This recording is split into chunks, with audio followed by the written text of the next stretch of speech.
નાખીએ એટલે જે ઘન જીવામૃત કયો કે કમ્પોસ્ટ ખાતર કયો કે જે કયો એ દેશી ખાતર કયો તો આ ખાતર બનાવી અને 300 વીઘામાં નાખીએ છીએ। એના ગૌમૂત્રમાંથી, ઝાડના પાનમાંથી, લીંબોળીના તેલમાંથી અમુક પ્રકારની દવાઓની જે જરૂરિયાત પડે છે એ દવાઓનો છંટકાવ પણ કરીએ છીએ। પણ પ્રકૃતિમાં એવું છે કે પાણી પહેલાં પાળ બાંધવું। ઘણા જૂના માણસોને ખબર છે કે ચૈતર મહિનામાં લીમડાના મોર ખુલે એટલે 10 થી 15 દિવસ મુઠ્ઠીમાં આવે એટલા પાંદડા અથવા તો એનો મોર ખાય તો એને કોઈ દિવસ ભાદરવામાં તાવ આવે નહીં। તો આપણે પણ જ્યારે જુલાઈ ઓગસ્ટમાં મોલોમસી આવવાના જ છે, ભાદરવામાં ઈયળ આવવાની જ છે, તો આપણે આની પ્રક્રિયા છે એ મગફળી વાવ્યા પછી દર 15 દિવસે વનસ્પતિના પાનનો ઉકાળામાં આળસ થતી હોય તો નીમ ઓઇલ કે એવી જે વનસ્પતિના જે પ્રાકૃતિક પદાર્થો છે જેનાથી નિયંત્રણ થાય છે। અમુક નિયંત્રણ એવા છે કે જે ગંધથી દૂર ભાગે છે, અમુક એવા છે કે જે પદાર્થ એની ઉપર ચોટેલો હોય તો જીવાત બેસતી નથી। આ નિયંત્રણની વાત છે, પ્રકૃતિમાં નિયંત્રણની વાત છે, જ્યારે રસાયણમાં નાશની વાત છે। નાશ કેવી રીતે થાય? માનો કે આપણે મોલોમસી આવ્યું એટલે આપણે એમ થાય કે આપણા પાકને નુકસાન કરશે એટલે આપણે સીધી જ રોગર લઈને ડબલું લઈને છાંટી દઈએ એટલે આપણે તરત લાગે કે મોલો મરી ગયો। પણ મોલા આટલા બધા લોકો અહીં બેઠા છે, આમાંથી 10 લોકો આપણે જોતા નથી, તો આપણે ભોજનમાં ઝેર ભેળવી દઈએ તો બધાય મરી જાય કે 10 મરશે? તો બીજા બધા તો બહુ કામના છે। તો જે કામના જીવડા છે, જે આપણા ડારિયા છે, ક્રાઇસોપા છે, તો આ બધી જ ઉપયોગી વસ્તુઓ મરી જાય છે, એના હિસાબે બીજા રોગો વધતા જાય છે અને એ રોગોને નિયંત્રણ કરવા માટે ફરીને દવા છાંટીએ છીએ તો એ દવાથી પાછા બીજા જીવજંતુઓ મરે છે એટલે આપણો ખર્ચ છે ને એ વધતો જાય છે। અત્યારે ખેતીમાં બહુ પ્રોફિટ છે નહીં, ખેતીમાં ખર્ચ ઘટાડો, સારી વેરાયટીઓ લગાવો, ઉત્પાદન વધારવાનો ખર્ચ ઘટાડો તો મોદી સાહેબનું જે સપનું છે કે આવકને 2 ગણી કરવી એ કરી શકાય। ત્રીજો મુદ્દો એમાં ઉમેરી શકાય કે એને વેલ્યુ એડિશન એટલે પ્રોસેસ કરો। સાહેબે જે ડેટા આપ્યા છે ને એ ડેટા પ્રમાણેની અમે લેબ ટેસ્ટ કરી અને આવતા વર્ષે અમારી મગફળીનું તેલ અમેરિકાની અંદર 1500 રૂપિયા લીટર વેચાતું હોય છે। આ વર્ષે ગિરનાર 4 સારી વેરાયટી છે, આરોગ્ય માટે સારું છે એમ કરી અને 500 રૂપિયા લીટર 150 વીઘાની મગફળીનું તેલ કાઢી અને વેચ્યું છે। એટલે 500 રૂપિયા તમે તેલ વેચો લીટર તો તમારા મગફળીનો ભાવ 50,000 થઈ ગયો। આપણે કહીએ છીએ કે ભાવ નથી, તો કાચા મટીરિયલનો કંઈ ભાવ હોય નહીં। આપણા જ માલને પકાવે અને વેપારીઓ છે, મોટી મોટી મલ્ટીનેશનલ કંપનીઓ છે, એ કરોડો રૂપિયા કમાય છે। આપણા ગામની અંદર દવાની દુકાનવાળા હોય, એગ્રોવાળા હોય, સહકારી મંડળીવાળા હોય, હવે એને તો ખેતી તો એ કરતા નથી, એ તમારો માલ લે ને વેચે તો 2 વર્ષમાં એની પાસે સરસ મજાની 20-25 લાખની ગાડી હોય, તો ખેડૂત પાસે જૂનું ટકો ટાયર થઈ ગયું ને મોટરસાઇકલનું તો એ આપતો હોય ને પડે તો ફ્રેક્ચર થઈ જાય। આપણું મિસમેનેજમેન્ટ છે। જો આપણું આયોજન સરસ થાય તો આપણે પણ સારામાં સારું જીવન જીવી શકીએ। તમે જામકા ક્યારેક આવજો, આપણે ઘણી બધી સમસ્યા એવી થાય, દીકરીઓને એમ થાય ગામડામાં નથી રહેવું અને ખેતી નથી કરવી, તો મારે 2 દીકરાની વહુઓ છે એ પોતાના બાપને એક દીકરી છે અને 2 ગ્રેજ્યુએશન કરેલું છે, 2 દીકરા મિકેનિકલ એન્જિનિયર છે। મારી પાસે જે સ્ટાફ છે ને એ બધો ભણેલો લગભગ એન્જિનિયર સુધીના લોકો 25 લોકો છે અને તે ખેતીમાં રાજા મહારાજા જીવે ને એવું જીવન જીવીને કામ કરે છે। આખા દેશ અને 11 દેશમાં ઓફિસમાં ઘરે બેઠા બેઠા ટેકનોલોજીનો ઉપયોગ કરી અને વસ્તુ એક્સપોર્ટ કરે છે। ગાયનું ઘી છે અમારું અમેરિકાની બાજુ જાય છે તો 5,000 રૂપિયે કિલો જાય છે, ભારતની અંદર 2500 રૂપિયા કિલો જાય છે। શું કામે? 250 રૂપિયાની શરૂઆતથી એને સમજાવ્યા કે આ ઘીની અંદર આ તત્વો છે, એમાં ઓમેગા 3, 6, 7 અને 9 જે 4 ફેટી એસિડ છે, એ ફેટી એસિડ આપણા શરીરમાં શું કામ કરે છે, ડૉક્ટર પણ એમ કહે કે તમે ગાયનું ઘી ખાધું।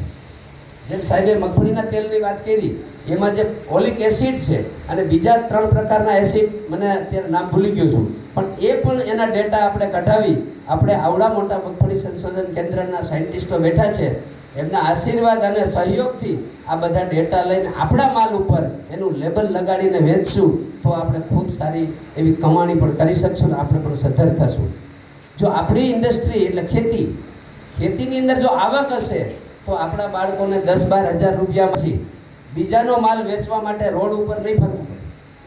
આપણી વસ્તુ આપણે જાતે વેચો, એમાં શેમાં છે? એની શરમ છે નહીં હોય.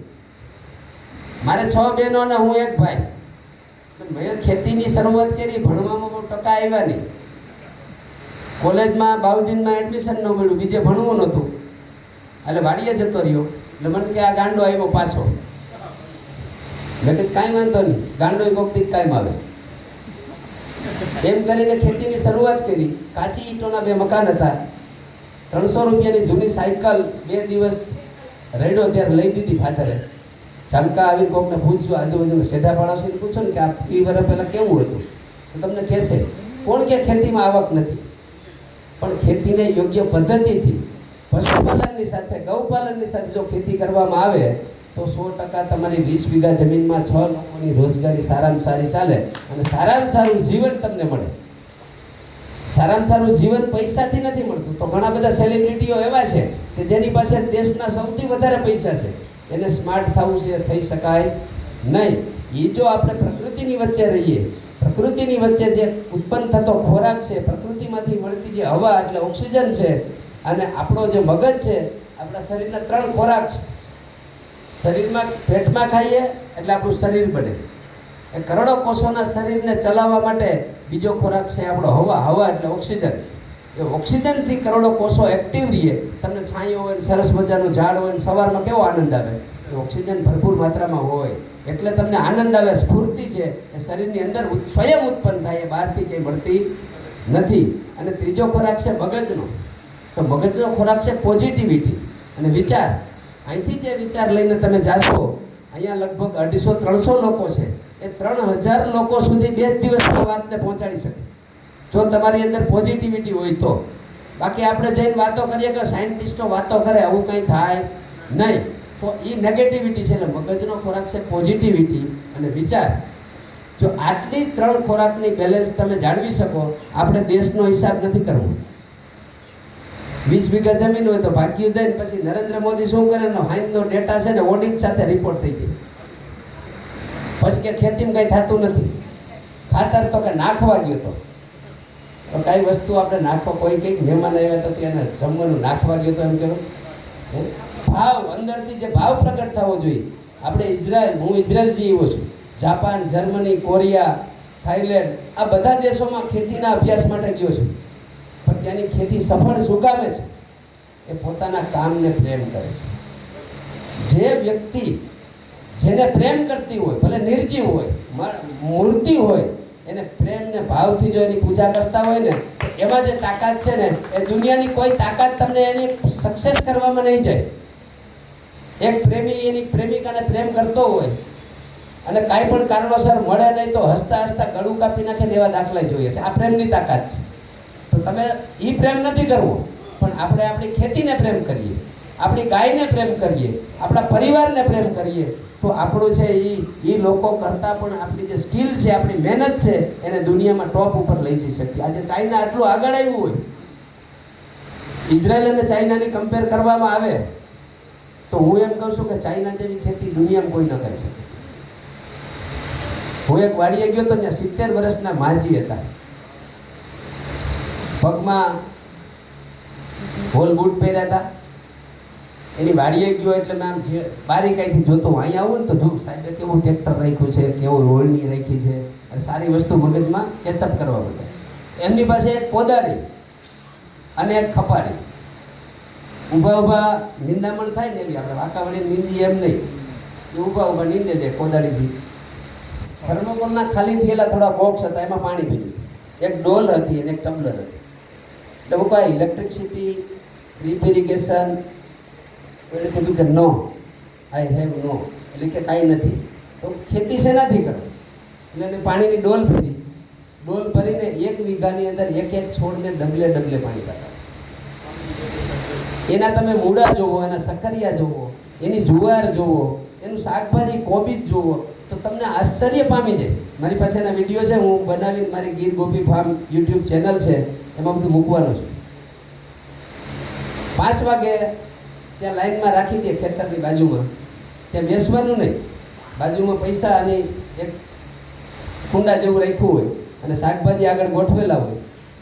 આખો દેશ 6 વાગે ઉઠી જાય, 7 વાગે સરકારી ઓફિસોથી લઈ ઇન્ડસ્ટ્રીથી લઈ બધું જ કામે લાગી જાય.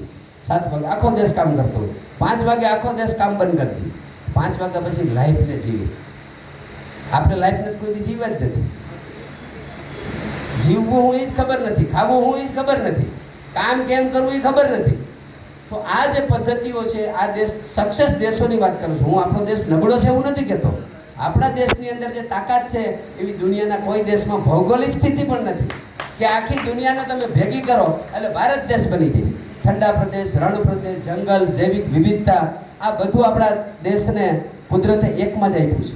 અને ભારત દેશની અંદર જે ગાય નિર્માણ કરી છે એ દુનિયાના એક પણ દેશમાં નથી. આ ભારતની બાયોડાયવર્સિટીમાં કુદરતે જે પ્રકૃતિ આપી છે એ દુનિયાના એક પણ દેશમાં નથી. છતાં